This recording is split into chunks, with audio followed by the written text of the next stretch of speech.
Voter est un devoir citoyen. Inscrivons-nous sur les listes électorales. Ceci est un message d'Equinox Télévision.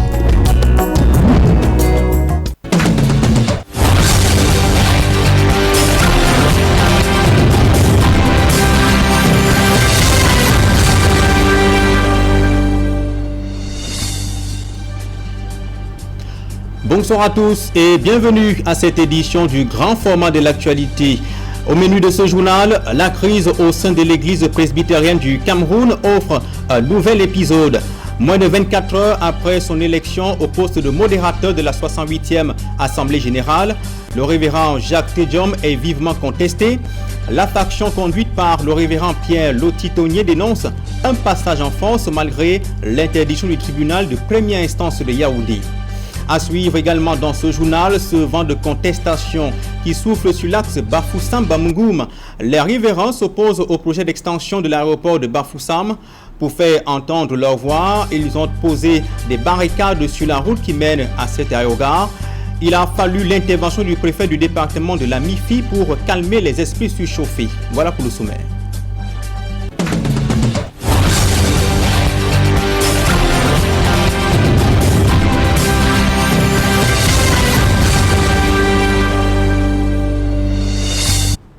Mesdames, Messieurs, merci de nous préférer pour vous informer. En ouverture de ce journal, un homme bon et aimable. C'est ainsi que ses proches décrivent David Abouem Achoyi. Le haut commis de l'État est décédé hier des suites de courtes maladies à Yaoundé. À la Commission nationale de la promotion du bilinguisme et du multiculturalisme, où il était membre, comme dans les milieux universitaires, sa disparition laisse un grand vide. La réaction dans ce reportage de Joël Essengue et Aïk Cyril. Nommé comme membre à la Commission nationale pour la promotion du bilinguisme et du multiculturalisme en 2017, David Abouem Achoyi occupe ce poste jusqu'à sa mort le 15 janvier 2025. Au sein de la commission, sa disparition laisse un grand vide. Je suis arrivé ce matin, je pensais que comme d'habitude, mon patron va entrer et puis comme dans sa façon d'être, gentil, je vous assure, c'est un choc. C'est un choc. J'ai l'impression qu'on va se réveiller, que c'est juste un rêve et qu'on va se réveiller. Parfois, je suis là, je regarde la poche, je me dis qu'il va entrer là d'un moment à l'autre. Au commis de l'État, l'ancien ministre était très attaché à l'épanouissement des peuples, notamment dans son BAM natal. Pour le BAM, c'est une perte énorme. Le ministre Abouem était une égérie pour nous. C'était quelque chose, quelqu'un de particulier, un emblème, une référence, un modèle, quelqu'un qui montrait le chemin. Sur le plan universitaire, David Abouem Achoyi s'est laissé côtoyer par de nombreuses intelligences, parmi lesquelles le professeur Viviane Ondwa-Biwole. Nous avons entretenu pas mal d'activités intellectuelles, nous avons participé ensemble à des activités de consultation, à des débats, à des activités de formation. C'est un travailleur acharné et j'étais toujours impressionné de voir la force et même l'enthousiasme et la passion avec laquelle il abordait les sujets. La rencontre entre Viviane Ondwa-Biwole et David Abouem Achoyi se fait en 2009. Tous les deux ont travaillé sur comment servir efficacement l'État. L'ouvrage dédié à cette cause sortira bientôt. Malheureusement, David Abouem Achoyi ne le verra pas. Il s'agit d'une contribution de 20 auteurs, des études en l'honneur du ministre Abouem Achoyi, 400 pages, un peu plus de 400 pages.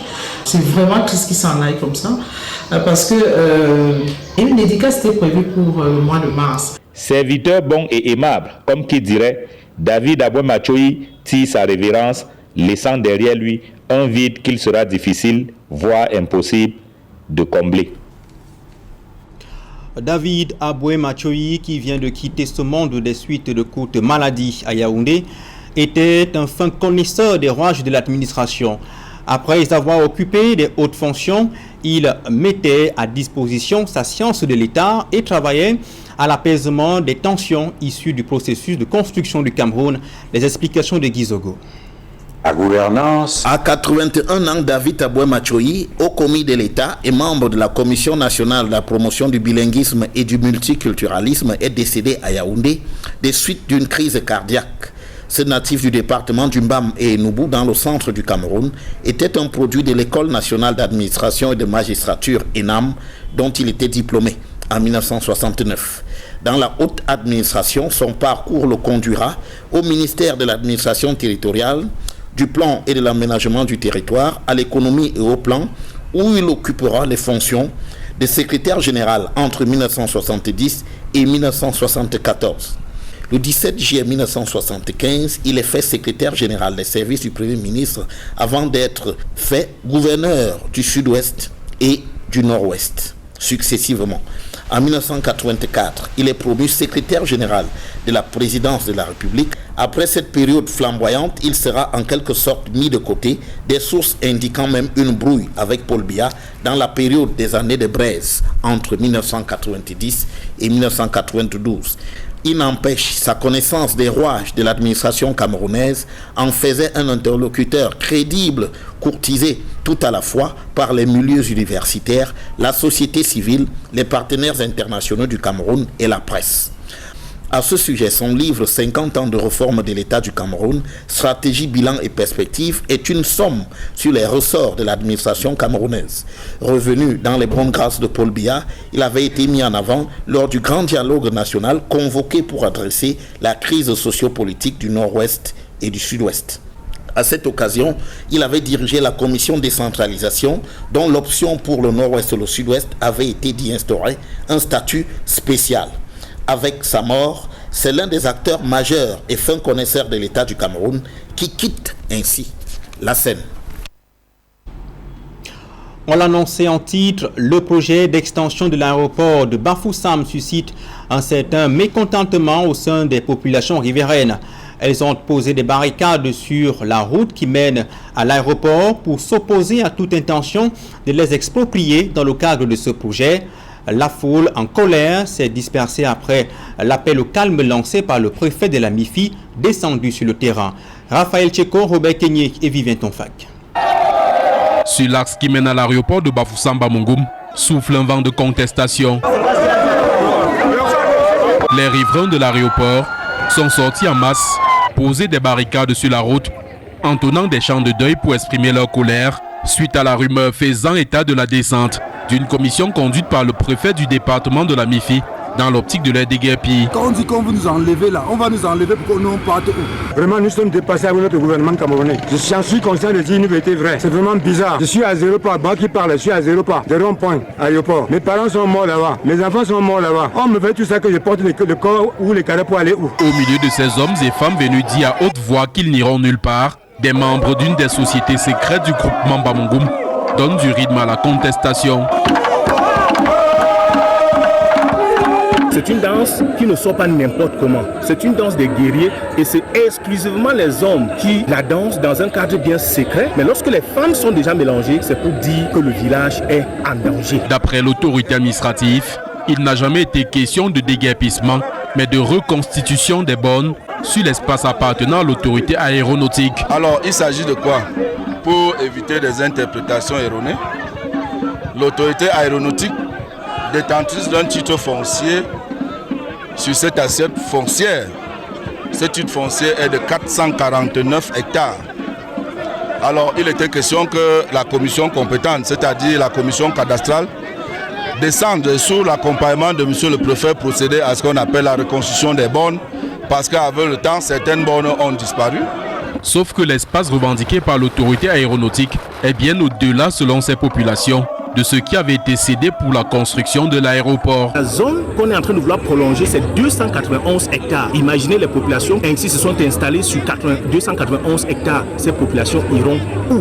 Nous avons échangé, nous les avons écoutés et nous avons demandé que ces populations, n'est-ce pas, puissent mettre par écrit toutes leurs récriminations pour qu'on essaye de voir quelles sont les nouvelles pistes en ce qui concerne ce projet qui nous tient à cœur. En attendant de trouver ces nouvelles pistes, l'autorité administrative a réussi sans faire usage de la violence à amener les populations mécontentes à libérer la route.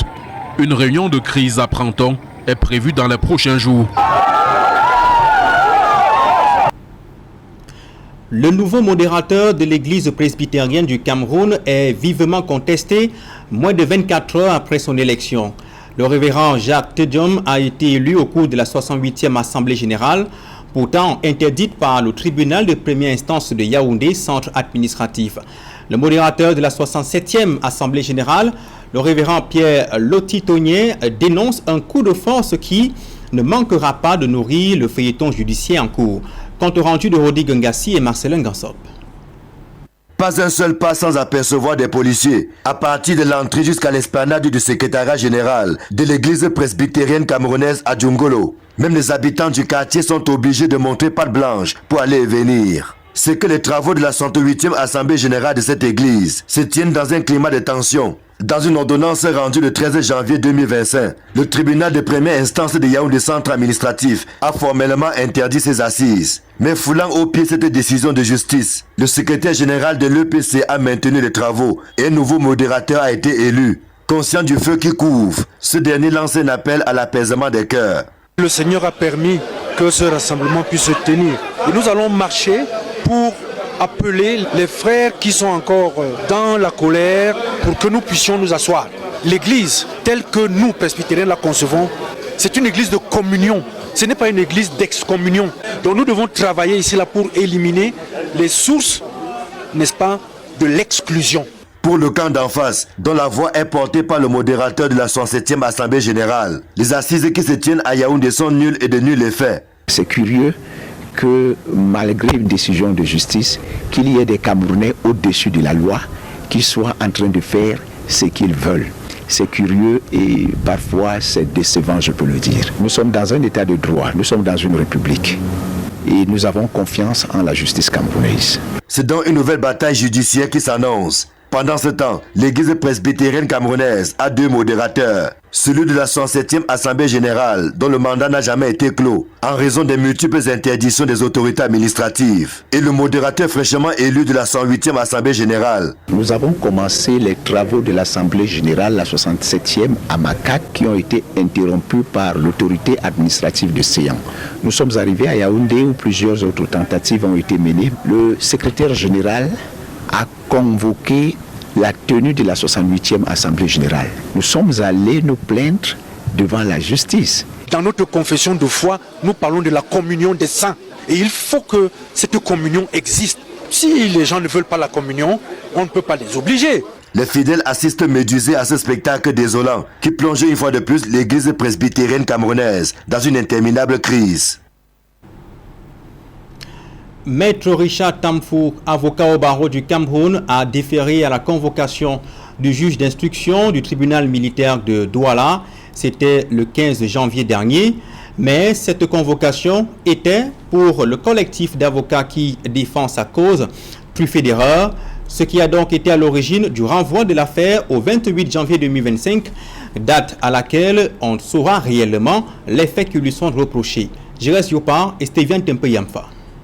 Maître Tamfou Garka Tristel Richard a répondu présent à sa convocation le 15 janvier 2025 au cabinet d'instruction numéro 1 du tribunal militaire de Douala. Une citation a inculpé demandant à Maître Richard Tamfou de se présenter 2 jours seulement après réception de la dite convocation le 13 janvier 2025. Mais nous nous sommes rendus compte qu'il y avait un certain nombre d'erreurs déjà sur la convocation. Et nous avons attiré l'attention du magistrat instructeur sur le fait que cette convocation n'était pas régulière. Dans un premier temps, on ne pouvait pas desservir une citation à inculper dès lors que Maître Tamfou n'était pas inculpé. Citation qui a abouti à une première séance de mise au point et de recadrage de la procédure afin que les prescriptions et les dispositions du code pénal soient respectées. Et de là, nous avons convenu que la procédure recommence à zéro et qu'en tout état de cause, il sera convoqué pour le 28 janvier, date à laquelle, en principe, il devait être inculpé.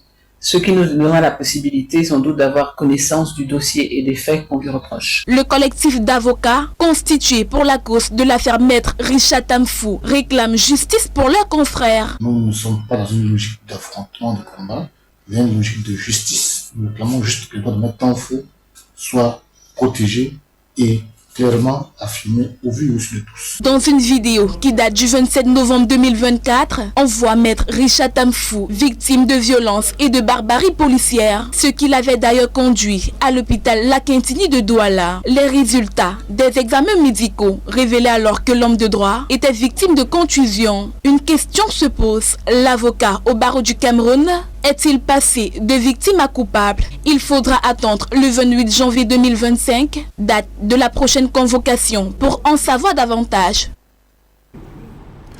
Dans le reste de l'actualité, les agents de la Cameroon Water Utilities Corporation ont lancé ce jour un grand déploiement afin de traquer les fraudeurs régulièrement alertés dans ce secteur. Pour cette journée, des opérations ont été menées dans les arrondissements de Douala 4e et Douala 5e. Lors de ces interventions dans les quartiers Bonendale et Bepanda précisément, des avertissements ainsi que des convocations ont été servis. C'était en présence de nos reporters Robert Mokoubé, Josane Gok et Lafleur Signé. Il est 12h30 au quartier Bonendale, précisément au lieu du Petit Bonanjo. Des agents de la Cameroon Water Utilities Corporation frappent à la porte de ce domicile. Les propriétaires sont soupçonnés de se livrer à un approvisionnement illégal en eau distribuée par la Cam Water. La propriétaire des lieux interpellée nie fermement les faits. Elle insiste, l'eau qu'elle utilise provient d'un forage. Voilà, ça fait cool, non? C'est pas ça, c'est le forage ici. Une thèse rapidement refutée par les responsables de la Cam Water qui explique que l'approvisionnement en eau de ce domicile proviendrait d'une grande bâtisse voisine, elle aussi en fraude. Nous sommes ici dans un domicile de quelqu'un qui pirate l'eau de la Cam Water et qui distribue cette eau. Ici, il y a une grille là, mais quand nous regardons à travers ces grilles, nous ne voyons aucun compteur de la Cam Water. L'opération de ce jour a pour objectif de démanteler ce réseau de fraude. Dans le quartier, au moins 5 domiciles sont visités. La plupart se retrouvent dans l'illégalité. Vous constatez qu'il n'y a pas de compteur ici. Donc là, c'est un cas avéré. Plus loin, à Bepanda, l'équipe de Cam Water a mis fin à un vaste réseau de distribution illégale. Le mis en cause est accusé de distribuer frauduleusement de l'eau à plus d'une dizaine de personnes. 8 mètres cubes, il a plus de 20 personnes qui distribuent l'eau. Nous avons en principe une maîtrise du nombre de nos clients réguliers dans les zones, mais lorsqu'on passe par exemple de 50 à 200 clients, nous on envoie une quantité d'eau pour 50 clients et qu'il y a 200 personnes qui prennent à notre insu. Vous imaginez bien que ça crée des manques d'eau chez nos clients. Monsieur le secrétaire général a donné pratiquement une année de sensibilisation, de communication avec les clients. Nous sommes au terme de cette année et nous engageons là une bataille acharnée contre la fraude. Des convocations ont été remises aux propriétaires des maisons concernées. Ces derniers devront désormais répondre de leurs actes et régulariser leur situation en s'acquittant des paiements dus à l'entreprise. Le comité central du RDPC vole au secours de son champion et accuse les prélats et l'opposition de tout faire pour le diaboliser et le discréditer aux yeux des électeurs. Dans un communiqué, Jean Kueté invite les Camerounais à continuer de faire confiance au président de la République qui compte corriger les manquements signalés. En combien de temps et pendant quel septennat? Compte rendu de Gladys Sidier. Le RDPC évoque une recrudescence des discours haineux, malveillants et mensongers visant à ternir l'image du président de la République, du gouvernement ainsi que des institutions impliquées dans le processus électoral et à diaboliser le parti au pouvoir ainsi que son candidat statutaire. Ces agissements irresponsables et condamnables poursuivent 3 objectifs fondamentaux selon ce parti. Premièrement, il cherche à instaurer et entretenir un climat généralisé de peur, de tension, de panique, d'inquiétude et d'insécurité parmi la population. Deuxièmement, ils ont pour but de s'aimer le doute et la confusion dans l'esprit des partisans de Paul Biya, tant au niveau national qu'international, notamment dans les zones considérées comme les bastions électoraux du RDPC.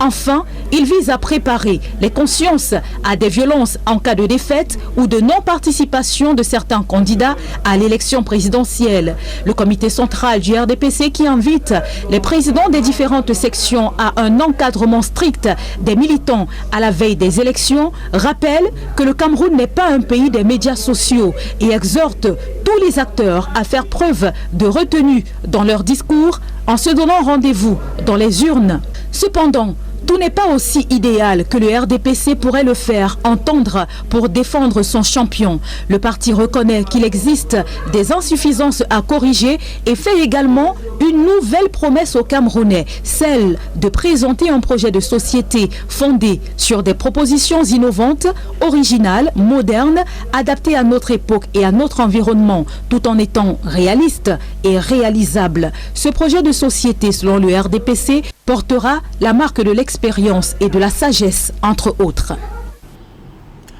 Lancement du budget 2025 par le ministre des Finances que cache le choix de Boya. L'interrogation vient à point nommé quand on sait que cette activité du ministère des Finances s'est tenue dans l'enceinte de la Divine Mercy Cathédrale qui a abrité les travaux de la conférence annuelle des évêques il y a quelques jours. Les hommes de Dieu avaient critiqué avec véhémence la gouvernance du régime en place. En optant pour ce temple sacré, Louis-Paul Motazin a-t-il voulu apaiser le climat entre le gouvernement et l'église catholique? Décryptage avec Danny Warren II et Achille Kamga. Le choix du lieu du lancement du budget 2025 par le ministre des Finances est loin d'être anodin.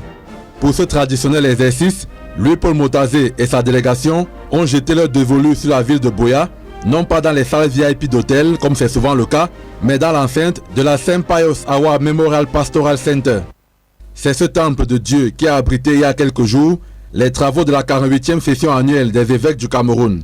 Travaux sanctionnés par un communiqué qui a sonné comme un véritable réquisitoire vis-à-vis de la malgouvernance qui caractérise le régime en place. Ce brûlot venait ainsi appuyer les sorties de quelques évêques qui avaient quelques jours auparavant passé au crible la gestion du pays par le président Paul Biya et son gouvernement. Il s'était d'ailleurs inscrit en faux contre la confiscation du pouvoir et s'était dit favorable à une alternance dans les urnes et dans la paix. Une situation qui a jeté comme un coup de froid sur le pouvoir de Yaoundé, confondu par les hommes de Dieu. On peut comprendre que c'est dans ce contexte de climat glacial entre Yaoundé et l'église catholique que le ministre des Finances ait décidé de retourner à Boya et à la Divine Mercy Cathédrale pour lancer les opérations sur le budget de l'État 2025. Est-ce une manière de calmer les hommes de Dieu et d'apaiser leur colère ou de leur dire « on vous a compris » s'interroge l'opinion publique. Interrogation renforcée quand on a vu qu'en marge de la cérémonie du lancement du budget, le ministre des Finances a rendu une visite de courtoisie aux évêques dans leur fief à Small Sopor. Il a également visité les locaux de la Divine Mercy Cathédrale. Reste à observer comment les deux partis vont se comporter dans les prochains mois à la veille de la présidentielle tant attendue. Dans ce journal, on s'intéresse à l'économie bleue, un océan d'opportunités à exploiter pour le Cameroun qui détient près de 590 km de côte. Loin d'être cantonné au seul secteur de la pêche, l'utilisation durable des ressources aquatiques est une solution pour les métiers émergents, surtout pour les jeunes qui peuvent booster le Cameroun dans sa croissance économique. Présentation des opportunités de l'or bleu dans ce reportage d'Alas Tchanar et Jean-Paul Boyo. En matière d'économie bleue, le développement de la pêche, de l'aquaculture et du tourisme, des transports et des ports maritimes au Cameroun sont autant d'océans d'opportunités à explorer dans le but de limiter le chômage qui frappe la jeunesse en aggravant la pauvreté dans notre pays. Seulement, faute d'une véritable politique en la matière, ce secteur reste sous-exploité pour un pays comme le nôtre qui bénéficie de près de 590 km de côte. Le Cameroun est actuellement en train de travailler sa stratégie de gouvernance maritime. Sans compter que la MLC sera ratifiée sous peu. Donc, les amateurs auront besoin des gens de mer. Où iront-ils chercher la ressource? Si nos enfants ne sont pas formés, si nous ne sommes pas formés, ils iront forcément à l'extérieur. Il est à noter que l'économie bleue contribue à renforcer la sécurité alimentaire et énergétique, l'emploi, la croissance économique, les exportations et l'utilisation durable des ressources aquatiques. D'où l'importance de mettre sur pied une formation de qualité en vue de plonger la jeunesse vers les métiers émergents. L'existence de cette opportunité qu'est la mer pour que notre jeunesse découvre les possibilités qui sont données dans ce secteur d'activité, dans ce créneau, de manière à pouvoir s'y mettre parce que c'est encore très méconnu. Dans un contexte social marqué par le chômage conjoncturel et les problèmes de formation inadaptés en milieu académique, l'ouvrage L'économie bleue de maître Sylvie Diouf Tchemani, présenté devant ses pairs de l'ordre des avocats, se veut une mine d'or pour les politiques et la jeunesse afin de se lancer vers de nouveaux paradigmes. Face à la recrudescence des accidents enregistrés sur la route en 2024, le syndicat national des transporteurs routiers du Cameroun organise la première session de formation gratuite en conduite défensive et en sécurité routière destinée à tous les conducteurs de camions, poids lourds et aux entreprises de transport. Cette session qui se tiendra du samedi 15 au dimanche 16 février 2025 à Alvi Hotel, 6 à Deido à 8h, a pour objectif de renforcer les compétences en conduite préventive et de promouvoir des pratiques responsables sur les routes. Les inscriptions sont ouvertes jusqu'au 10 février 2025. Le syndicat exhorte tous les acteurs concernés à s'inscrire massivement auprès du siège du bureau régional du SNTRC Littoral 6 en face du bureau des transports Aqua. Pour toute information complémentaire, veuillez contacter le 690 41 67 54, le 691 82 12 85. La microfinance de deuxième catégorie, Unix, qui offre ses services à sa clientèle depuis plus de 25 ans, fête ses 25 ans justement. Une conférence de presse a permis de rappeler le parcours des difficultés surmontées ainsi que les perspectives. Regardons.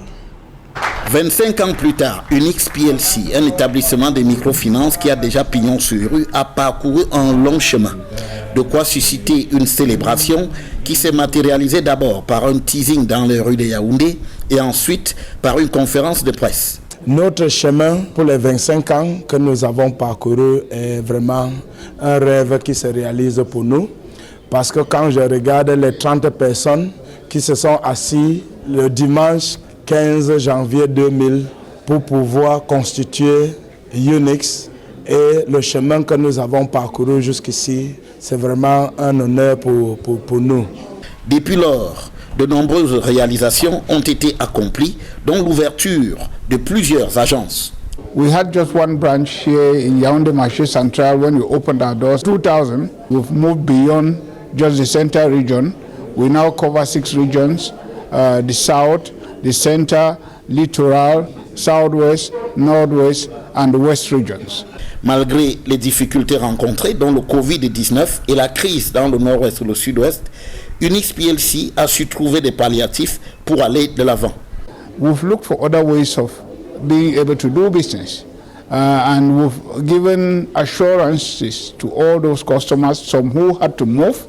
We made sure that moving was seamless to them, that they could move to other places and continue doing business as if they were in the initial regions where they were.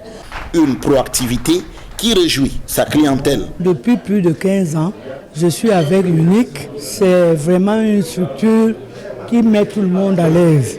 Cela veut dire que vous avez l'envie de venir dans cette banque. Il fait bonne vie.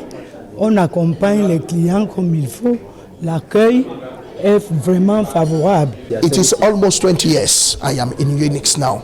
During our journey, we have some difficulties, especially about the matters of credit. And sometimes I could not have money to pay back quickly. But as a family, they called me, we sat down, we arranged together how I can pay back my credit. And by that, I say Unix is very important for us.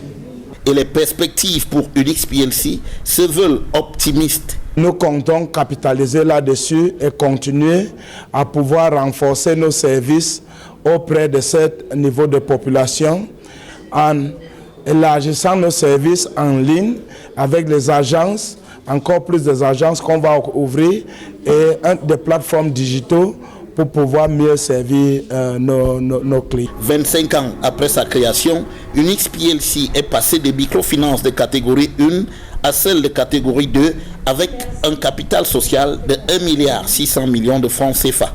Ce sont 13 milliards de francs CFA qui ont été redistribués par Unix PLC à sa clientèle et 20 000 agriculteurs ont bénéficié des financements de cet établissement de microfinance. Les huileries alimentaires et chimiques camerounaises spécialisées dans la transformation d'huile végétale s'imposent comme l'un des leaders de l'agro-industrie au Cameroun. Avec plus de 15 ans d'expérience, elle continue de se développer et d'élargir son influence au Cameroun et en Afrique centrale. Regardons. Fondée en 2007, l'entreprise HACC se positionne comme l'un des leaders de l'agro-industrie au Cameroun, spécialisée dans la transformation des huiles de palme brute et de ses dérivés, membre actif de l'association des raffineurs oléagineux du Cameroun. L'entreprise s'étend sur 3 sites, la direction et des usines avec des installations ultramodernes. L'unité savonnerie produit des savons de ménage, parmi lesquels les savons de marque Célor. Notre travail consiste à faire des tests, des analyses sur des huiles que nous recevons, la matière première, et lors de la production, les produits semi-finis et les produits finis. L'unité raffinerie est une unité consacrée à la transformation de l'huile de palme brute en oléine végétale, notamment l'huile Célor, qui est une huile fine, légère et extra raffinée. Il se distingue par sa fortification en vitamine A, qui est très importante dans la croissance et pour la vision des êtres humains. Ici, nous conditionnons les différentes gammes telles que les 900 ml, 1 litre, les 5 litres et les 20 litres. Généralement, les 5 litres sont contenus dans un carton où on retrouve 3 bidons. Et avant de passer au conditionnement, nous vérifions notre produit à travers le laboratoire. On vérifie l'indice d'acidité, l'indice d'iode, l'humidité, les impuretés, afin de valider pour que ce soit conditionné. Lors du conditionnement, nous nous assurons que le produit est enrichi à la vitamine A en tant qu'aliment de consommation de masse. Et nous assurons que la date de production est mentionnée sur la bouteille, la date de péremption également, dont la durée s'élève à 2 ans. Nous nous assurons également que l'étiquette est bien fixée sur la bouteille. Toujours animée d'un esprit d'excellence et d'innovation, l'entreprise HACC a également investi dans la production des emballages plastiques, particulièrement des bidons. Chaque jour, près de 15 000 bidons de 20 litres et 5 litres sont produits à partir de sa 3e unité de production, toujours située à Yassa. HACC contribue activement à l'économie locale en employant de nombreux Camerounais venant des 10 régions. Les employés sont épanouis et contents de travailler dans un environnement propre. De plus, il y règne un bon climat de dialogue social entre le top management et les employés. La direction générale, située au quartier Bali, incarne un modèle de succès dans l'agro-industrie. La direction commerciale et marketing met tout en œuvre depuis 17 ans pour rendre disponible l'ensemble des produits HACC auprès des commerces et des foyers. Nous sommes ici au point de vente de Panda Célor. Je suis distributrice agréée. Ici, notre clientèle est tellement satisfaite du produit, car le produit est fluide, il ne colle pas et puis il ne fume pas. On peut trouver la marque Célor, que ce soit en huile ou en savon, même sur le Malida d'Afrique. Donc ça veut dire que la ménagère qui a besoin de s'en procurer peut trouver le produit dans les boutiques, les étalages des marchés, dans les supermarchés et les supérettes. Le produit est disponible dans tout le Cameroun et même dans l'Afrique centrale. HACC pour une vie en or.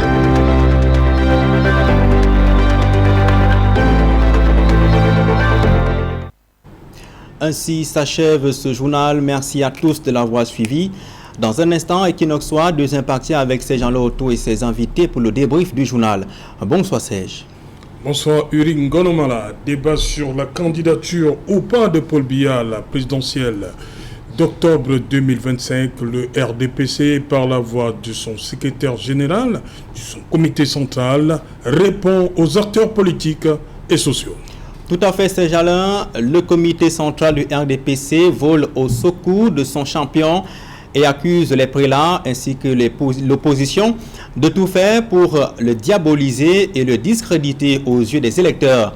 Dans un communiqué, Jean Kueté invite les Camerounais à continuer de faire confiance au président de la République qui compte corriger les manquements signalés. On se demande comment et pendant combien de temps l'interrogation demeure jusqu'à la prochaine élection présidentielle, c'est Jalin. Voilà. C'est l'essentiel. Equinox Soir, deuxième partie. Bonne soirée à vous, Uring Gonomala. Bonne soirée, c'est Jalin. Rendez-vous demain, 20h. La suite, c'est sur le plateau Equinox Soir en compagnie de nos invités. André Marie Biboum, le maire Jean-Robert Wafo, Éric Pépin Bikaï et Maître Georges Tegem. Maître Georges Tegem, on a vu d'abord le secrétaire national de la communication qui est sorti. On a vu le secrétaire général adjoint du comité central qui est sorti. Maintenant, c'est on va dire comme ça, le boss, le secrétaire général du comité central, qui sort. Il fallait ça. Les autres sorties n'ont pas pu calmer. Il fallait absolument que le ministre Kueté sorte, le premier ministre Kueté sorte, comme vous l'appelez. Moi, je pense qu'on est en démocratie. Tout le monde devait sortir. Dans le contexte démocratique, si quelqu'un a des choses à dire, il est tout à fait normal qu'il s'exprime. Ça ne fait pas des ordres, là.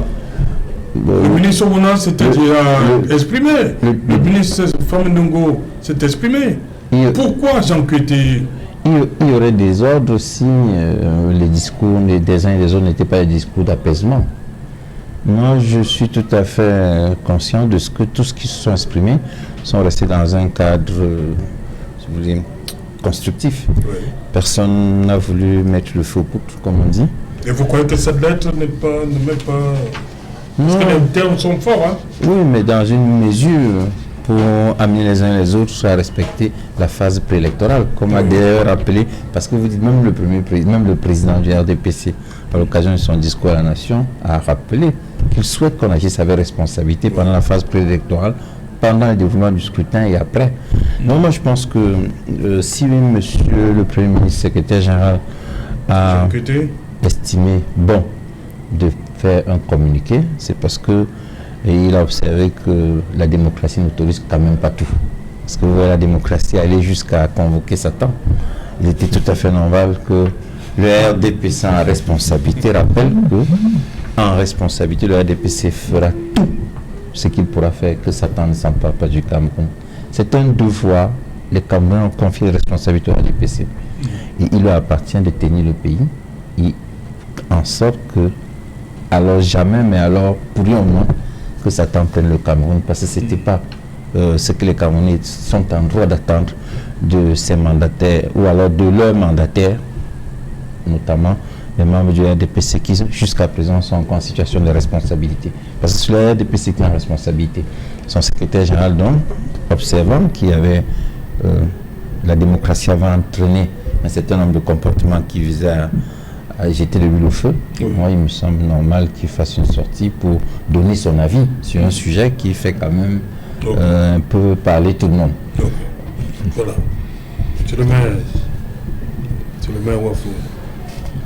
Le Premier ministre Jean Kueté dit, il dit que depuis l'avènement de l'année 2025, spécialement à la suite du message à la nation du chef de l'État, 31 décembre, on observe sur le plan politique national une fébrilité affolante des acteurs politiques et sociaux de tous bords qui se caractérisent par la recrudescence des discours haineux, diaboliques et mensongers visant au dénigrement de la personne du président de la République, son Excellence Paul Biya, au discrédit du gouvernement, des institutions, notamment celles qui sont impliquées dans le processus électoral. Vous reconnaissez? Ce parti-là, finalement, est appelé à disparaître après M. Biya. Rien à faire. Je ne comprends pas. Comment les gens peuvent s'offusquer quand les partis politiques, n'est-ce pas, s'expriment sur la marche du pays? Est-ce que non, il dit, il y a un moment, il parle de dénigrement. Dénigrement de la personne du président de la République. Qui a dénigré le président de la République? je ne sais pas, dire qu'à 92 ans, ajouter 7 ans de plus à M. Biya pour qu'il gouverne jusqu'à, pour qu'il préside jusqu'à 89 ans, est-ce que c'est dénigré? Est-ce que ce n'est pas la réalité? Où est-ce qu'il trouve le dénigrement dedans? Quand le discours haineux, diabolique. Il appelle quoi diabolique? Discours haineux, diabolique. Discours diabolique, c'est qui? Qu'est-ce qu'il entend? Le discours diabolique, c'est qui? L'évêque de Yagua. Non. C'est une figure de style. L'évêque de Yagua s'est exprimé avec une figure de style. Oui. Ça, il faut que ce soit clair. Quand on dit par exemple que c'est pire qu'en enfer, est-ce que ça veut dire qu'on est en enfer? Non, c'est une figure de style. Et puis en plus, l'évêque est un citoyen camerounais. Il a le droit de s'exprimer. La liberté d'expression est consacrée par la Constitution. Parce qu'on permet de tout dire. Mais écoutez, il y a des figures de style. Quand M. Biya lui-même avait traité les gens d'apprentis sorciers, M. Jean Côté donc était sorti 2 secondes. Je veux bien savoir. Ceux-là qui parlent aujourd'hui, ceux qui sont dans le RDPC, quand M. Biya, lors d'un discours, avait traité, n'est-ce pas, les opposants d'apprentis sorciers, ce n'était pas une insulte. Encore que cette fois-ci, l'opposition n'a pas insulté M. Biya. Il n'y a pas eu de dénigrement. C'est juste un constat lié à son âge. Et puis, en ce qui concerne la sortie des évêques, mais où est le malade dedans? Il y en a qui se sont exprimés. Et la conférence épiscopale qui s'est tenue, n'est-ce pas, à Boya, n'a pas désavoué ces prêtres-là qui sont exprimés bien avant. Au contraire. Tous sont signés. Tous sont signés. Au contraire, les résolutions, même sorties de cette conférence épiscopale, c'est un brûlot. C'est un brûlot contre les 42 ans d'espoir de M. Biya. Et puis, pour revenir aux partis politiques, j'ai l'impression que plus on s'approche de l'échéance d'octobre, de l'échéance de la présidentielle, plus le RDPC est en pleine fébrilité. Ce n'est que le début, M. Tegem. Et vous allez lire là, c'est-à-dire qu'à la prochaine présidentielle, parce qu'une chose est sûre, si M. Biya s'entête à se représenter... Mais ce que vous venez de dire là, ça rejoint peut-être le point 3 du ministre Kété. Il dit, tous ces agissements en but c'est préparer les consciences à des violences éventuelles dans la perspective des défaites annoncées pour certains ou de non-participation au scrutin présidentiel pour d'autres. Quand on parle de la non-participation, au scrutin présidentiel pour d'autres. Qui ne va pas participer au scrutin? Il est le Conseil constitutionnel. Bon, peut-être Est-ce que tout le monde va participer? Mais ceux qui seront candidats vont, n'est-ce pas, se présenter en fonction de la situation. C'est très sûr, c'est quoi? C'est que le candidat de l'APC a dit qu'il sera candidat à la présidentielle. Et tenez-le pour dire, M. Tegem. Non, est-ce que c'est comme ça que ça se passe? J'ai dit, il sera candidat. Je dis, nous avons pris toutes les dispositions. Et ça fait partie de la stratégie. Et comme toute stratégie, pour qu'elle soit efficace, elle se doit d'être discrète.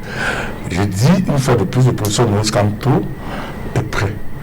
Il sera candidat. Il sera bel et bien candidat. Que tous ceux qui ont les yeux tickets, n'est-ce pas, par rapport à sa candidature, qu'ils sachent qu'il sera bel et bien candidat. Et puis en plus, je vais chuter en demandant tout simplement à mettre Tegem une chose. Pourquoi 71% à si peur de 14% déclarés officiellement? Cette fois-ci, si le président de la République, si M. Biya se représente, il sera battu à plate couture et par les urnes. Et toutes les dispositions sont prises au niveau de l'APC pour faire en sorte que le président Maurice Kamto soit président de la République en octobre 2025. Voilà. André-Marie Beboum, est-ce que vous également, vous avez senti, depuis que ce débat est ouvert, pour le ministre Jean Kété de SG, du RDPC, il pense qu'il y a une recrudescence du discours haineux, diabolique et mensonger. C'est l'impression que vous avez eue également? Non, les discours haineux et autres, ça c'est avant. C'est avant. Ça c'est avant le discours du chef de l'État du 31. On les vit tous les jours dans les réseaux sociaux et autres. Ce que je voudrais dire, lorsque les évêques prennent la parole, ils prennent la parole au nom de qui? Au nom des chrétiens catholiques. parmi lesquels nous comptons également les militants du RDPC, du MRC et autres. Donc il parle également au nom d'une population camerounaise qui se retrouve comme leurs fidèles. Bon, ceci étant dit, je pense que l'Église catholique est dans son rôle de dénoncer. De dénoncer, mais pas, en ce qui me concerne, s'attaquer aux candidats d'un parti politique. Parce qu'il n'y a que le RDPC seul à savoir si son candidat peut se représenter ou non. Les autres partis politiques, le travail qu'ils ont à faire aujourd'hui, c'est de préparer leur candidat à aller affronter le candidat du RDPC. Sauf d'ailleurs, bon, c'est vrai qu'il y a eu le discours du 31, mais officiellement, je n'ai pas entendu quelque part le président Biarro dire « je me présente comme candidat aux prochaines élections ». Il a déclaré qu'il est en train de poursuivre son mandat. D'après mon analyse, il est en train de poursuivre, il n'est pas encore en fin de mandat, il est en train de poursuivre son mandat. Et il avait dit, une fois, on se souvient à Yaoundé, quand on opportun, il dira aux Camerounais s'il fallait qu'il rentre au village ou alors qu'il se représente. Donc pour moi, ce n'est pas un débat en matière de candidat du RDPC. Le RDPC peut décider, peut-être à le moment venu, de le reconduire comme candidat, ou même peut-être de revoir leur statut pour mettre quelqu'un d'autre. Là, c'est leur cuisine interne. Mais moi, je pense aujourd'hui que si l'opposition camerounaise a quelque chose à offrir aux Camerounais, que cette opposition se mette à travailler les stratégies permettant aux Camerounais de s'intéresser à leur candidat et à lui offrir leur suffrage. Parce que dire aujourd'hui que tout le monde doit dire le président Biya, son âge ne lui permet plus de se représenter, je dis, pour moi, c'est un faux débat. D'ailleurs, lorsque j'essaie d'analyser, permettez-moi, M. Wafo. C'est un débat. M. Wafo, le Parti démocratique aux États-Unis a demandé à Biden. M. Wafo, c'est le Parti démocratique aux États-Unis. Écoutez, M. Wafo, le Parti démocratique aux États-Unis a demandé à Joe Biden de s'écarter de l'âge. Nous sommes en démocratie. Et chaque parti politique gère sa cuisine interne, je pense. Il ne revient pas au MRC ou au PCRN d'aller dire au RDPC, dégagez votre candidat et proposez-nous un autre. Je ne pense pas que ce soit ça la démocratie en matière de multipartisme. Nous parlons du président de la République. Nous ne parlons pas du président national du RDPC. Attendez, qui a le président national du RDPC, c'est la Monsieur Wafo. Qui a le président de la République, c'est une fonction Monsieur Wafo. Il est là. Voilà, donc Monsieur Wafo. Nous prenons Monsieur Wafo. Il est président de la République aujourd'hui parce qu'il a été investi par un parti politique qui est le RDPC. À la fin de voilà, à la fin de son nous suivons par rapport à M. Biya, président de la République. Et nous disons qu'à son âge, il ne peut pas Monsieur Wafo. C'est-à-dire qu'il soit président national du RDPC jusqu'à 200 ans. Moi, en tant qu'André-Marie Biboum, je pourrais dire au président de la République, papa, va te reposer, nous les jeunes, on prend la relève. Mais je ne suis pas du RDPC pour dire, je vais aller dire au RDPC, mettez-le de côté pour que je me présente. Mettez bien suivi ce que vous venez de dire. Non, je dis bien moi, André Biboum. Écoutez-moi très bien. En tant que jeune, je peux dire, papa, il est temps que tu te reposes. Mais je ne suis pas dans le RDPC pour dire au RDPC, enlevez-le comme futur candidat. Vous pouvez dire... Non, tout le monde peut le proposer. Chaque citoyen est libre. Maintenant, le parti politique est libre de le présenter ou pas. Vous comprenez? C'est ça le vrai débat. Donc, lorsque l'Église catholique sort, son rôle, c'est quoi? C'est de dénoncer les maux qui minent la société pour la recherche de l'épanouissement des populations. Alors, pourquoi est-ce que, Monsieur Wafo, nous savons bien qu'il n'y a aucun environnement qui est parfait, même au siège de l'Église catholique, au Vatican. Il y a eu des scandales. D'accord? Il y a eu des scandales. Donc, le président du RDPC ne devrait pas être une préoccupation pour nous. Mais qu'on cherche plutôt à dire les Camerounais ont des problèmes qu'il faille résoudre pour leur épanouissement. Pour moi, c'est un faux débat de dire nous parlons de la présidence nationale. Le moment viendra. Il a été investi par un parti politique. Ça ne nous concerne pas. Le moment viendra, M. Wafo. Nous parlons de la présidence de la République. Le débat va se poser. Vous êtes en train de travailler sur les stratégies officielles. M. Wafo, vous avez dit que vous êtes en train de travailler sur les stratégies de votre candidat consensuel. Le RDPC aussi en train de travailler avec ses stratégies et peut-être avec ses alliés. Le moment donné, peut-être, ils nous proposeront un candidat qui ne soit pas le président Biya, ou alors ils vont décider de le reconduire. Qu'est-ce que vous ferez? Vous allez contre le président de la République. Vous allez donc abandonner les élections au RDPC. Vous allez donc abandonner les élections parce que nous n'abandonnerons pas. Le RDPC et ses alliés ont des élections. Ok, merci. Nous irons aux élections et nous gagnerons. Ok. Maurice Kamto sera président de la République. Éric Pépin Bikaï, est-ce que cette sortie du secrétaire général, comme je l'ai dit, on a le secrétaire général adjoint, s'était déjà exprimé sur la question, le secrétaire national à la communication également, professeur Jean Famendongo, il y a cette fois le secrétaire général lui-même. Ça fait pas un peu trop pour répondre, comme il a dit lui-même depuis le 31 décembre, cette fébrilité affolante des acteurs politiques et sociaux? Non, je pense que c'est toute l'artillerie lourde du RDPC qui est sortie, en plus des communicants sur les plateaux. Voilà.